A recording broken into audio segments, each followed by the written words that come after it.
In the autumn of 1888, 2 children were carried out of a stretch of forest that no map of the region had ever bothered to name.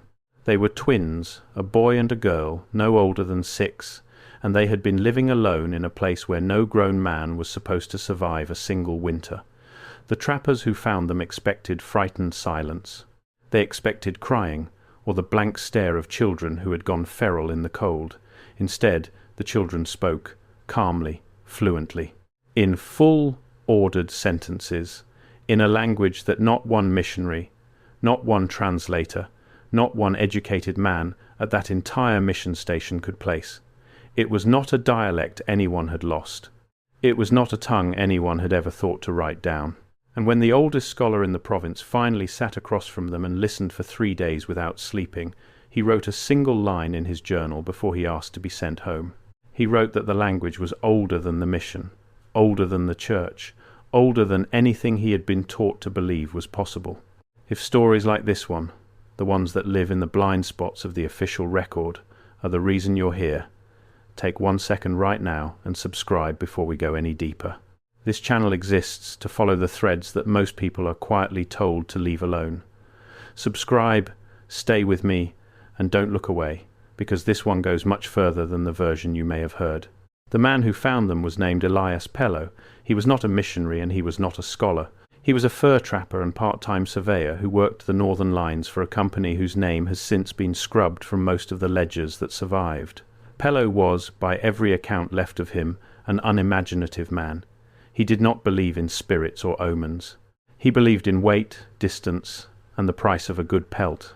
That is exactly why the people at the mission believed him when he came stumbling out of the tree line in October, carrying one child on his back and leading the other by the hand, white in the face and unable to finish a sentence. He had gone north to check a set of traps along a river that, according to the company's own charts, ran through empty country, no villages, no camps, no reason for a human being to be there. He was 3 days into that country when he saw smoke, not a campfire. A thin, steady thread of it rising through the trees in a place where the charts insisted nothing stood. He told the mission he almost turned back. Something about it, he said, felt wrong in a way he could not name, and Elias Pellow was not a man who spoke about feelings. But a trapper who ignores smoke in empty country is a trapper who misses something valuable, so he went toward it. And in a clearing that should not have existed, he found the 2 children sitting beside a small, carefully tended fire, perfectly calm, watching him approach as if they had been waiting. They were not starving. That was the first thing that broke the story he expected to tell. Children abandoned in the deep forest die, and they die fast, and they do not die neatly. These 2 were thin, but not wasted. Their clothing was strange, stitched from hides in a pattern Pellow had never seen on any trapline in 20 years, and it fit them. Someone had made those garments for those specific children. And when Pellow crouched down and spoke to them in the 3 frontier languages he knew, they answered him. They answered him in something that was not any of the 3. They spoke to him in low, even voices, taking turns, and Pellow said the worst part was that it did not sound like babble. It had rhythm, it had structure. It sounded, he said, like 2 people explaining something patiently to a man too slow to understand it. He brought them in because he did not know what else to do with them. The nearest settlement of any kind was the mission, 4 days south, and he carried and coaxed those children the entire way while they spoke quietly to each other the whole time, never once crying, never once asking, as far as he could tell, for anything. By the time he reached the gates, Elias Pellow had decided he never wanted to go back into that country again. He kept that promise. Within a year he had left the north entirely, and the last record of him is a single line in a company paybook noting his final wages. After that, nothing. I have to pause here for a second, because what I just described, that is one case from a much larger pattern. There are 35 documented cases in a document I put together. Different cities, different decades, different types of evidence. Every single one follows the same sequence: discovered, documented, acquired, disappeared. I could not fit all of it into a video. It's in the pinned comment below. Find it before we continue. The man who found the twins simply walks out of the story and never returns to it. The mission that took them in was run by a man I'll call Father Crane, because the surviving documents give 3 different spellings of his name, and I would rather be honest about that than pretend to a certainty I don't have. Crane was an experienced missionary. He had spent decades in the north. He had catalogued dialects, buried the dead of a dozen communities, and prided himself, in his letters, on being able to find the thread of meaning in any human speech given enough patience. He wrote that he approached the twins as a professional challenge and nothing more, 2 orphaned children with an unfamiliar tongue. He had solved that puzzle many times before. He was certain he would solve it again within a week. He did not solve it, and the letters he wrote over the following months, some of which survive in fragments, track a man moving slowly from confidence to confusion to something that reads, by the end, a great deal like fear. The first thing Crane noticed was that the twins were not trying to learn his language. This is not how lost children behave. A child dropped among strangers reaches for words, points, mimics, does anything to be understood and to understand. The Pellow Twins did none of that. They were unfailingly gentle. They were not hostile, and they were not frightened. But they behaved, Crane wrote, like ambassadors from a country that expected to be met halfway, not like refugees. They would speak to the adults around them in their own language, slowly, clearly, repeating key phrases, watching to see if comprehension dawned. And when it did not, they would exchange a look between themselves. Crane came to dread that look. He described it more than once. 2 children glancing at each other with an expression he could only call disappointment, as if they had arrived somewhere expecting to be recognized and had realized, slowly, that no one here remembered. Crane's second discovery was the one that started to unravel him. He began, as any careful linguist would, to write down their words phonetically and to hunt for roots.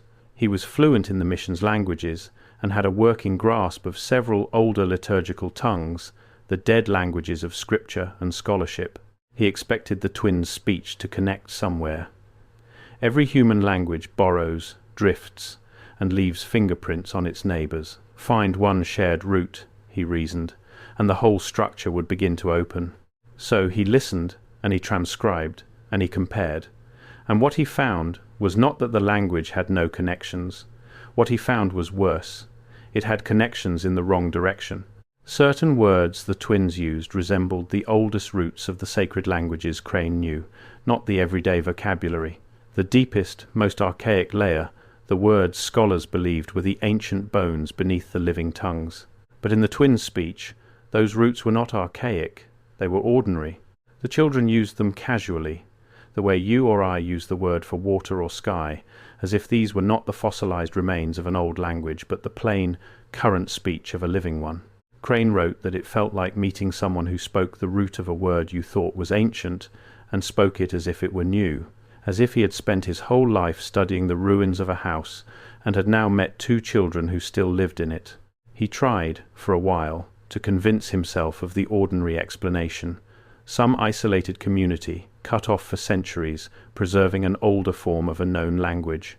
It happens. Mountains and marshes and deep forests hide such pockets. But the ordinary explanation kept failing, because the twins knew things the ordinary explanation could not account for. They had words for objects that should have meant nothing to 2 children raised alone in the woods.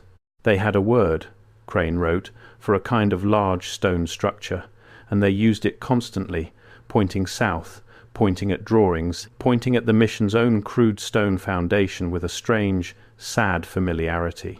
They had words for tools and shapes and building methods that no forest child should have ever seen. And when Crane, growing desperate, brought them an old book of engravings, plates showing the great old buildings of the world, the star-shaped forts and the vast public works whose origins even then were murky and disputed, the twins went silent. Then the girl put her finger on one of the engravings, a massive geometric fortification, and she said a word, and her brother repeated it. And Crane recognized the shape of that word, because it was one of the words they used most often, one of the first words they had ever spoken to Elias Pellow in that clearing. They had a name for a thing that Crane had assumed no living person could name from memory. They spoke about it the way you speak about home. He tested it, because a careful man tests his fear before he lets it own him. He drew other structures for the children, ordinary ones, a barn, a plain house, the mission's own crooked chapel, and they had words for those too, flat and unremarkable, the way you might name a fence or a puddle.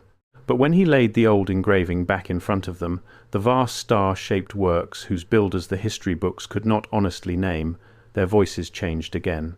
They slowed, they dropped low, and both children reached for the same word, without a flicker of hesitation, the way you would say the name of the street you were born on. And before we go further, I need to pause for a second, because what I'm about to tell you gets significantly darker. And I realized a while ago that some of this cannot be fully explained in a video format. The complete reconstruction of the Pellow Twins' language, the phonetic tables the mission recorded before they disappeared, the 17 words that matched no living tongue on earth, and the names and dates of the 3 men who signed the order to burn the notebooks, I put it all into a written document. It's linked below, and the QR code is on your screen. Now let's continue. By the winter of 1888, Father Crane understood that he was out of his depth, and to his credit, he admitted it. He wrote to the provincial capital and asked for a specialist. He wanted a philologist, a man who studied the deep history of languages, someone who could take what Crane had started and either confirm his mounting dread or put it to rest. And the man they sent was a scholar I'll call Professor Merrick, because that is the name that appears most often on the fragments of his work that were not destroyed. Merrick was, by reputation, brilliant and difficult. He had built his career reconstructing dead languages from scraps, arguing about roots and sound shifts, and he had, more than once, publicly humiliated colleagues whose theories he considered sloppy. He came north expecting to do the same to Crane. He expected to find a tired missionary who had confused a rare dialect for a miracle, and he expected to correct the record and go home with a small story to tell at dinner. His first letters, written on the road, are openly dismissive. He calls the whole affair a fantasy of the isolated and the overworked. Then he met the twins, and within 2 weeks his letters changed so completely that later readers assumed, for a time, that they had been written by a different man. Before we follow Merrick down into what he found, it's worth staying a moment longer inside that mission, because he was not the only adult who lived close to the twins that winter, and the others left impressions of their own. There was a physician attached to the station, a blunt, practical man whose only job was to keep the children alive and healthy, and his notes survive better than almost anything else from that year, precisely because they looked too dull to be worth burning.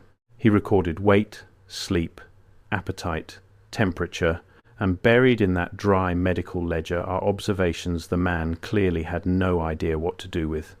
He wrote that the twins never argued. In months of daily contact, he never once saw them compete, quarrel, or fight over anything, which any parent will tell you is not how 2 small children behave. They moved, he wrote, almost like one person split across 2 bodies. One would begin a task and the other would finish it without a single word passing between them. And when he examined one twin while the other sat in a separate room, the second child would often grow restless at the exact moment the first was touched, as though some thread ran between them that distance did not cut. There were the sisters who ran the mission's small school, and they left the warmest record of the 2, because whatever else the twins were, they were gentle and they were easy to love. The sisters taught them, or tried to, and the children were quick. They learned the mission's language faster than any foundling the sisters had ever known, and that only deepened the mystery instead of solving it. Because a child who can master a hard new language in a few short months is not a slow child clinging to a broken remnant of speech. These were bright, capable children who could plainly have dropped their own tongue and taken up the missions entirely if they had wanted to. They chose not to. Between the 2 of them, always, in every private moment, they kept the old language alive, guarding it the way you guard the one possession you were warned never, ever to lose. And then there was the matter of the drawings, which more than one witness recorded, and which I keep returning to. The sisters handed the children paper and chalk, expecting what any child produces, houses and animals, and little stick figure families. The boy drew buildings, not the mission, not anything he had laid eyes on since Pellow carried him south through the trees. He drew, over and over, the same kinds of enormous geometric structures, walls set inside other walls, points arranged in the shape of a star, long, dead, straight roads running clean to the edge of the page. He drew them with a steadiness and a repetition that unsettled every adult who watched. A child draws what a child knows. He draws his home, his street, the shape of his world. And this child, found starving and alone in country the map swore was empty, sat down and drew a civilization. When a sister quietly took one drawing away to keep, the boy did not cry and did not protest. He simply drew it again, and then again, as if it made no difference how many times they took the paper from him, because the thing itself had never been on the paper. It was inside him, and he was not going to run out. Merrick did what Crane could not. He had the training to test the language systematically, and every test came back pointing somewhere it should not have. He confirmed Crane's terrible observation about the roots, and he went further. He mapped the grammar, and he found that it was not primitive. This mattered more than anything, because the comfortable assumption, the one everyone wanted to believe, was that these were simple children, speaking a simple, degraded remnant of something. But the grammar Merrick uncovered was not simple.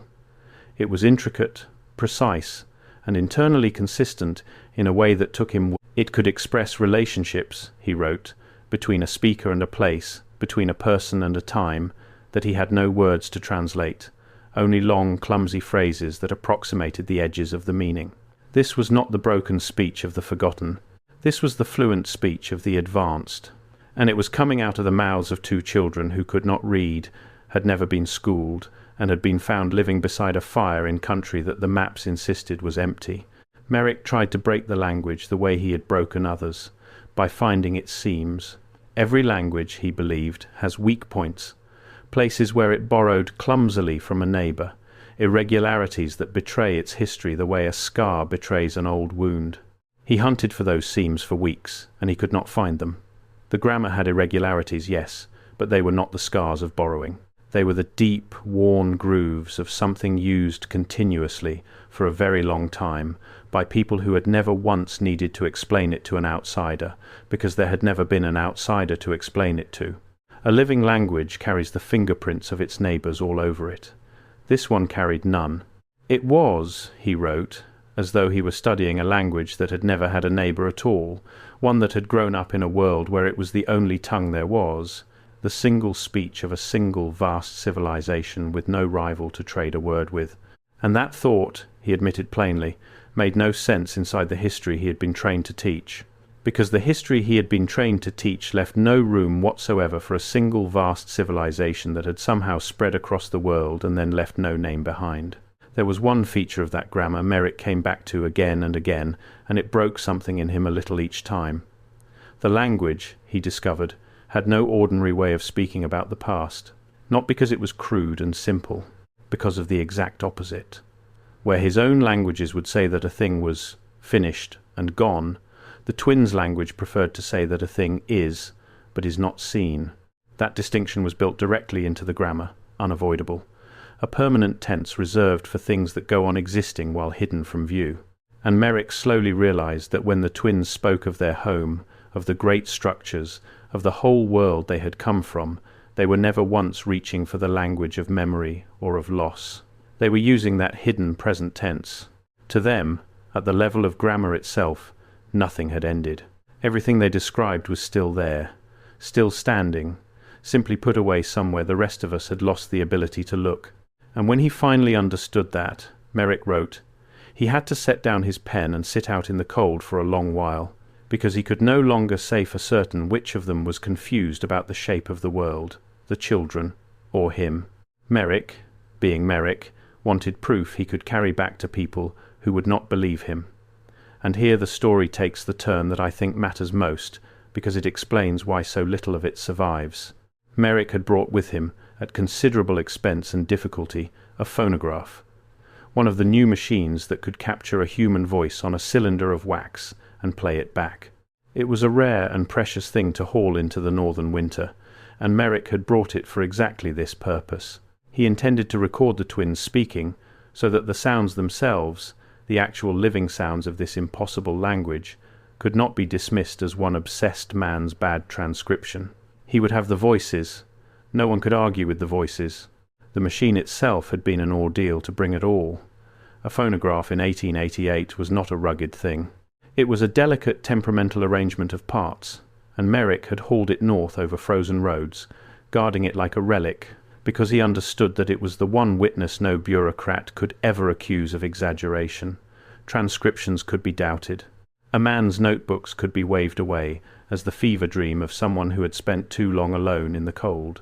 But a voice, captured on wax and played back true, the actual living sounds of the actual language, that was evidence of an entirely different order. So he nursed the machine through the journey, set it up in a quiet back room, and laid out the blank cylinders as carefully as a surgeon lays out his instruments.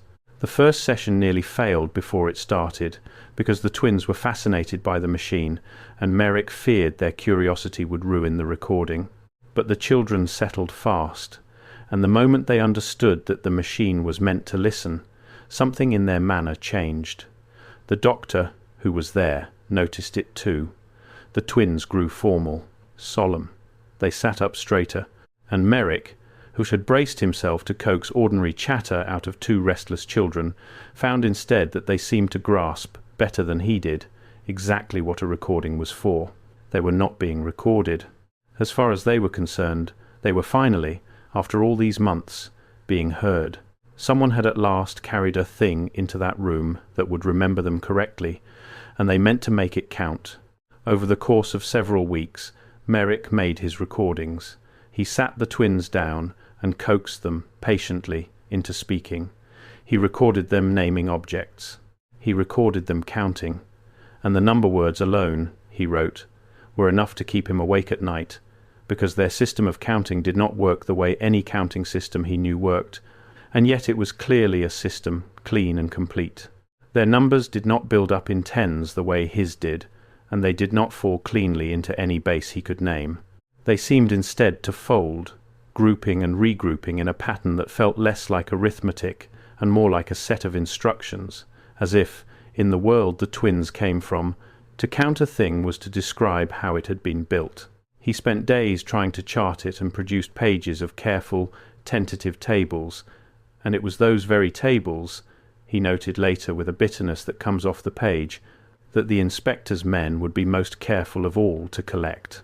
Whatever the twins' numbers were counting, someone downstream had decided it was never to be counted again. He recorded them speaking to each other naturally, forgetting the machine was there. And on the last and most important cylinder, he recorded the girl speaking at length, alone, in a slow and deliberate voice, something that Crane, listening, became convinced was not conversation at all. Crane thought it was recitation. He thought the child was reciting something she had been taught, a passage, a record, something handed down, word for word, meant to be remembered and repeated exactly. Merrick agreed. And that terrified him more than anything else, because a recitation implies a source. It implies that somewhere someone had composed those words and taught them to these children deliberately so that they would carry them out of that clearing and into the world. The twins were not just speakers of a lost language. Merrick came to believe they were carriers, that they had been sent, the way you might entrust a message to the only two people small enough and unnoticed enough to slip through, and the message was addressed to a world that had forgotten how to read it. Before we move on to the next account, stop for a second. What you just heard about the wax cylinder recordings is the part that changes everything, but it only makes sense when you see it written out next to the original transcription pages.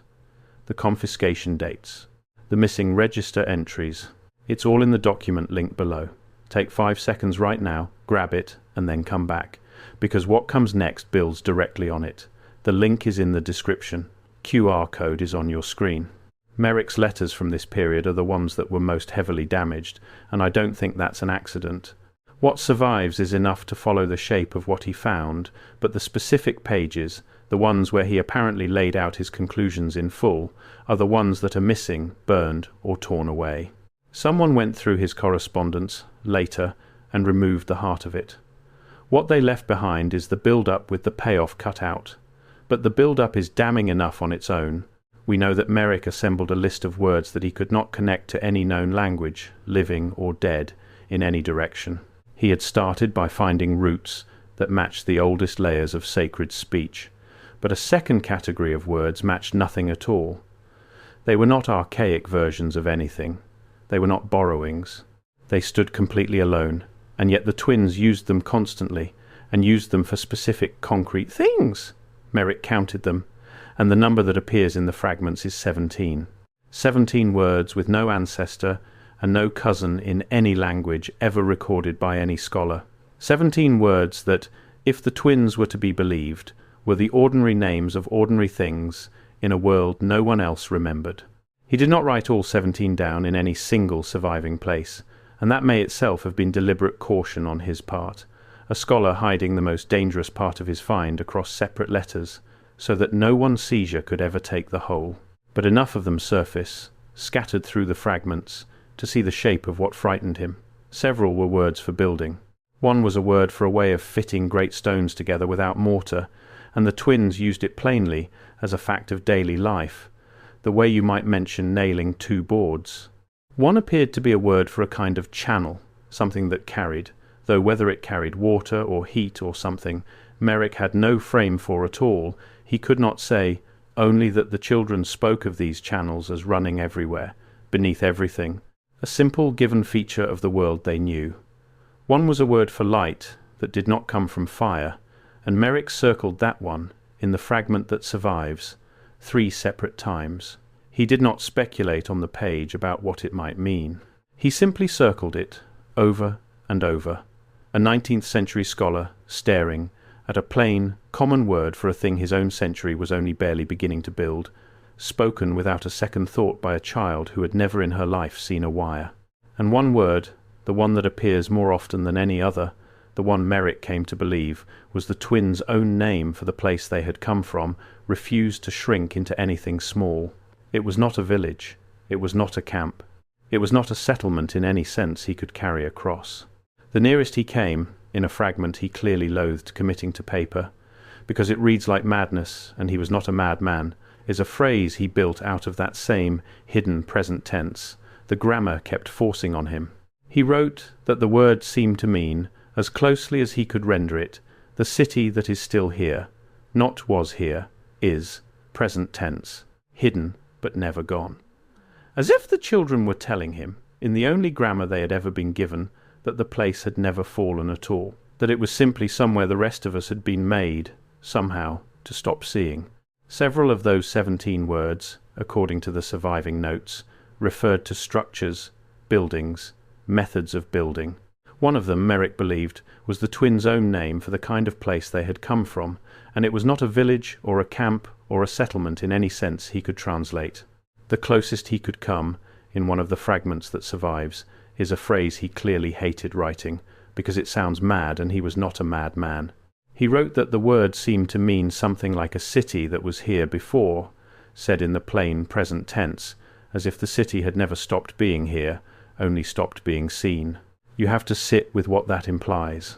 2 children, found alone in country, the maps called empty, speaking fluently a complete and sophisticated language, whose deepest words were the living everyday speech of a world our own histories treat as ruins and mystery. Children who had a casual, homesick word for the great old structures whose origins the official record cannot honestly explain. Children reciting, apparently from memory, a passage that Merrick came to believe was a deliberate record sent forward. And a scholar who arrived to debunk the whole thing and instead spent his last coherent letters trying to convince his colleagues that the comfortable version of history they all taught had a hole in it, the exact size and shape of these 2 children. And then the machinery of the ordinary world arrived, and the story stops being about language and starts being about erasure, because word had travelled. Crane's requests for help, Merrick's increasingly agitated correspondence, the rumours that inevitably spread from a mission when something strange arrives, all of it eventually reached the desk of the regional administration. And the administration did not respond the way you would expect people to respond to a wondrous discovery. They did not send more scholars. They did not send the press. They did not send anyone to marvel. They sent an inspector and a small group of officials, and they came with the specific, business-like goal of making the situation orderly, of resolving it. And in the language of that time and that bureaucracy, resolving a situation like this one did not mean understanding it. It meant closing it. The inspector's name survives on one document, and I want to be careful here, because a name on a document is not a confession, and I am not in the business of convicting the dead on fragments. But the document exists. It is an order, and the order does three things, coldly, in sequence. First, it directs that the twins be separated, not returned home, because there was no home anyone would admit existed, not kept together, because together they reinforced each other, spoke to each other, kept the language alive between them. Separated. The boy sent one direction, the girl another, to institutions far apart, under the reasoning, stated plainly in the order, that it would help them assimilate. Second, it directs that Merrick's materials be collected and secured, his notebooks, his transcriptions, his tables of roots and grammar, and the cylinders, the recordings, the voices, all of it, gathered up and taken into official custody, out of the reach of the man who made them. And third, it directs that certain of those materials be destroyed. The order does not use the word destroyed in the section that survives. It uses a gentler word. It says the more sensitive materials are to be reduced. But everyone who has ever handled that document has understood exactly what reduced meant, because after that winter the notebooks are gone. The complete grammar Merrick spent months building is gone, and most of the cylinders, the actual recorded voices of the Pellow twins speaking their impossible language, are gone. Merrick fought it, that much is clear. His last few letters are frantic, and they are the letters that survive most completely, which is its own kind of irony, because they survive precisely because they are the letters where he says the least about the language and the most about the men taking it from him. He writes that he was denied access. He writes that he was told, in so many words, that his work was causing unnecessary disturbance, and that the matter had been decided at a level above his own. He writes one line that has stayed with everyone who has ever read it. He writes that he asked the inspector, directly, whether the man understood what was being lost, and that the inspector answered him without any cruelty at all, which somehow made it worse. The inspector said that some things are not lost, some things are put away. And Merrick understood, in that moment, that the men in front of him already knew. That this was not the reaction of officials stumbling onto something inexplicable.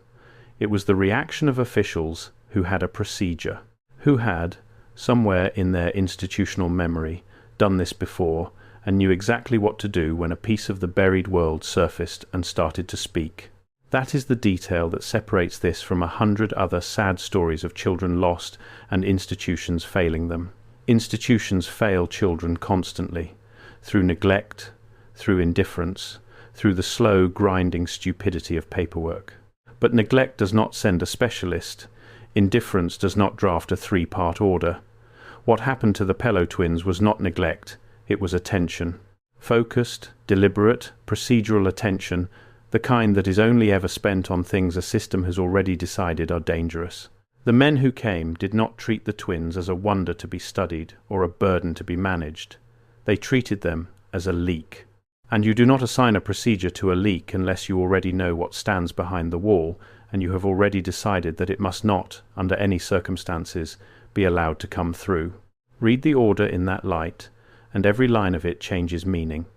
Separate the children so the language cannot survive between them. Collect the notebooks so the reconstruction cannot survive on paper. Reduce the sensitive materials so the voices cannot survive on wax. It is not the panicked improvising of officials confronted with the impossible. It is a checklist. It has the calm, sequential logic of men following a policy that plainly predates the specific case in front of them. And a policy implies there have been other cases. It implies that somewhere, at some level, in some office whose records are precisely the records that do not survive, the surfacing of the buried world is a known event with a known response.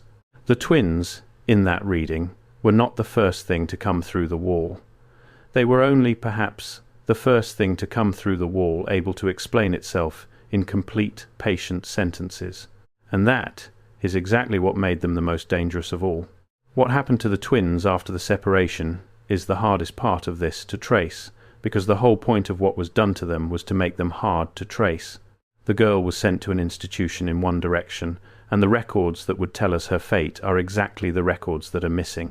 There is a gap in that institution's register that runs precisely across the period she would have been there, pages that are simply not present, an absence that the institution's later custodians described, unconvincingly, as ordinary damage. We do not even know what name the girl was given in that place, because the naming of such children was itself a small act of erasure.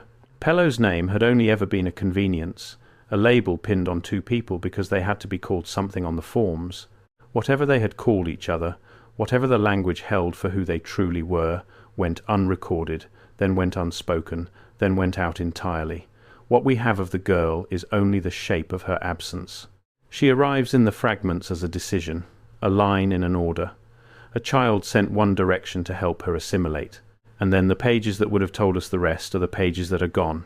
She is one of the missing boxes. She is a catalogue entry pointing at nothing.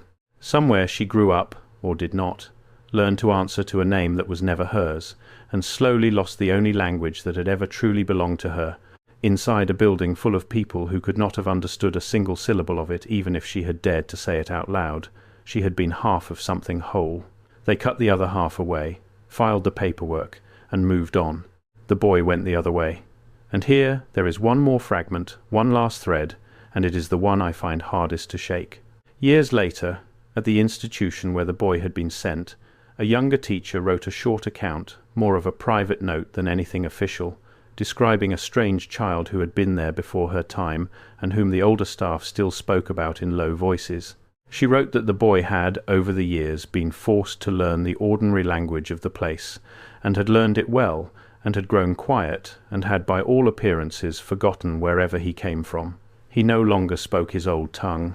No one there could have understood it anyway, but she wrote that there was one thing the staff had noticed, and could not train out of him. When the boy thought he was alone, when he believed no one was listening, he would sometimes speak, very softly, in the old language. Not conversation, the same passage. Always the same passage, the same slow, deliberate string of words, spoken under his breath, over and over, the way a person recites something they are terrified of forgetting. The girl, wherever she was, could not have heard him. They had made sure of that.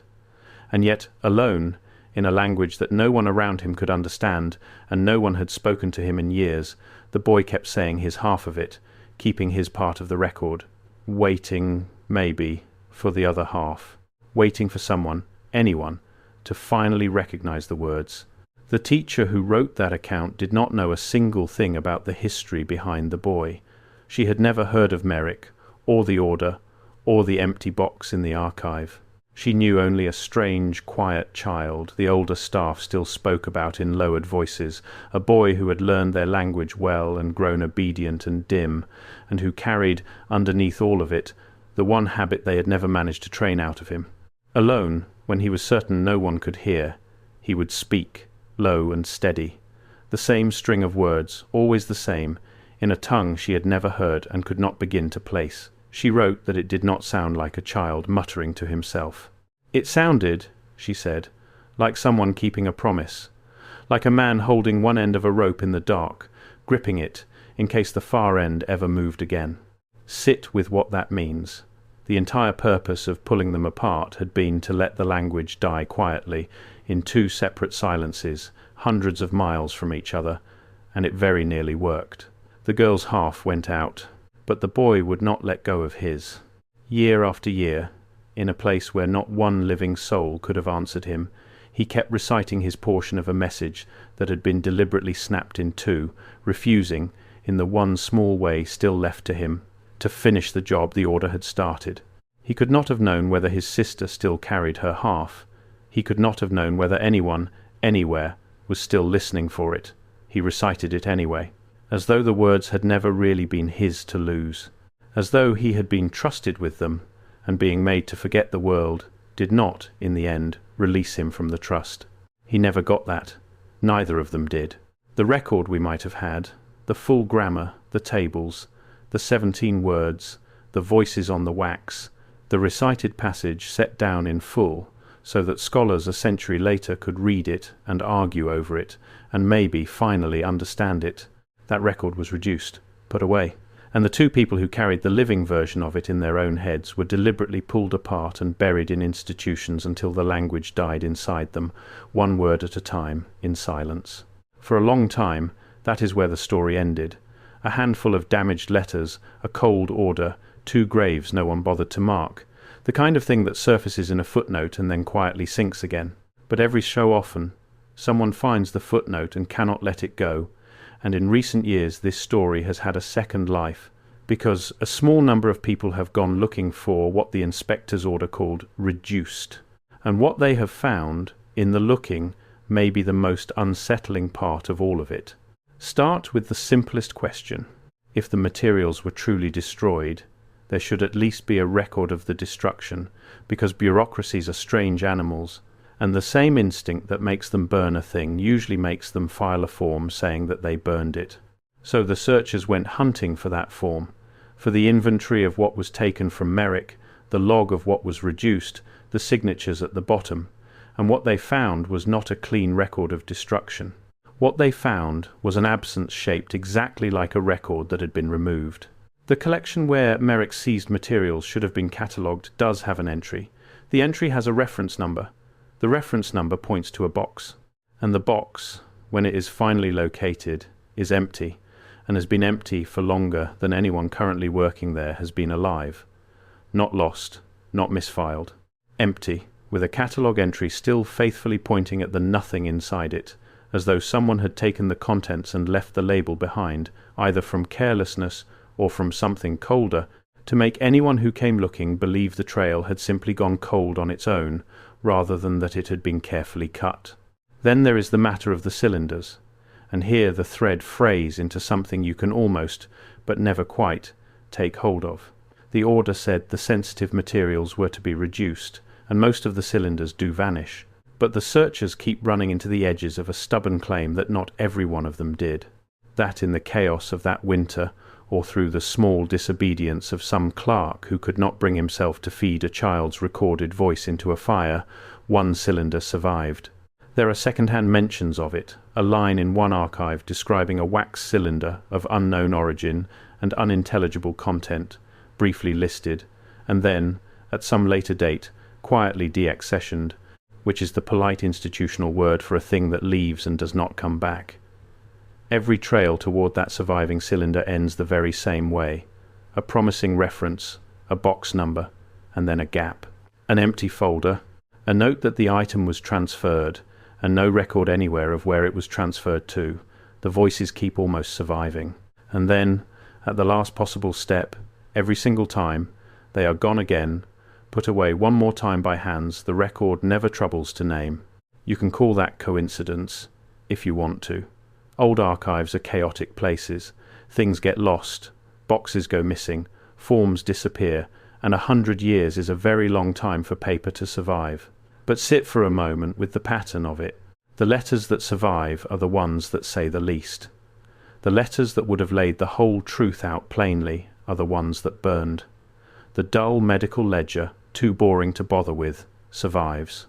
The grammar, the thing that mattered most in the world, does not. The catalogue entry survives, the box is empty.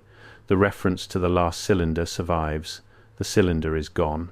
Over and over, at every level, for more than a century, the harmless husk is left in place, and the living heart is quietly removed. That is not the fingerprint of chaos. Chaos is random. This is selective. This is careful.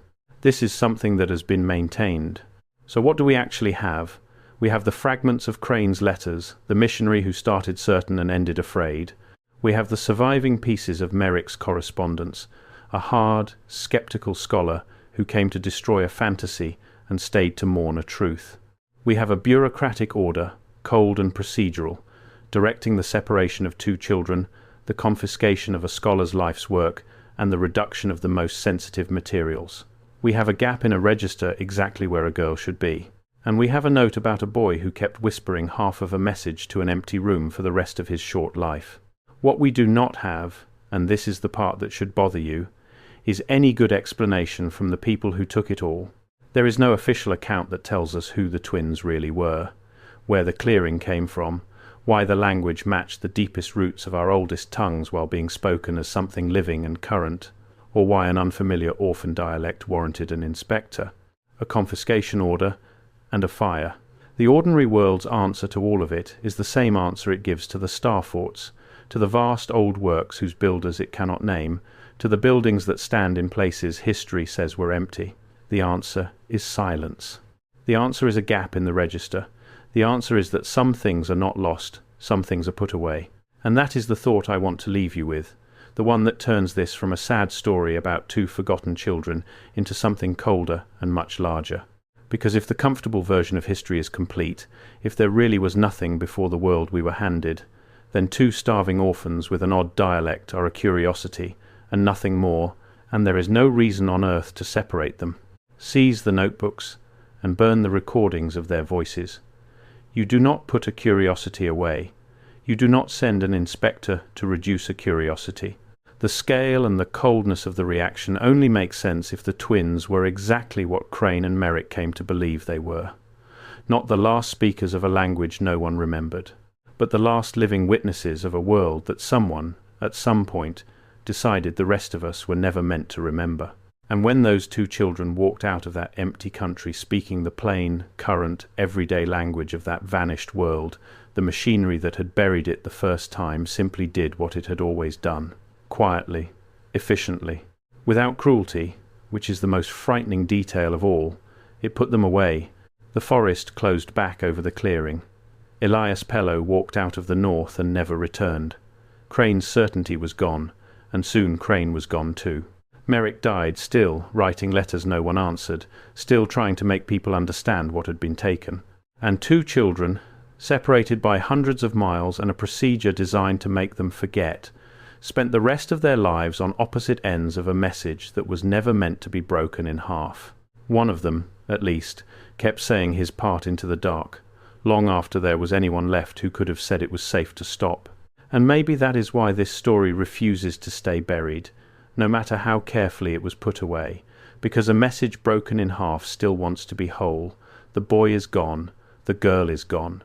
Their voices were reduced, their notebooks burned, their box emptied out a century before you were born. But the shape of what they carried is still here, in that hidden present tense, waiting exactly the way the two of them were taught to wait. We still can't read the 17 words, but somebody, once, went to enormous trouble to make sure we never would. And in the end, that effort tells us more than the words themselves ever could. You do not build a wall that high around an empty room. If you want to see the surviving fragments laid out in full, the transcription pages, the confiscation order, the names and the dates, everything I could recover, it's all in the document linked in the description, and the QR code is on your screen now. Take it, read it slowly, and decide for yourself what those two children were really trying to tell us. And if this is the kind of history you want more of, the buried kind, the kind that comes with a gap in the register, exactly where the truth should be, then subscribe and stay close. There is far more that was put away, and we are only beginning to find where.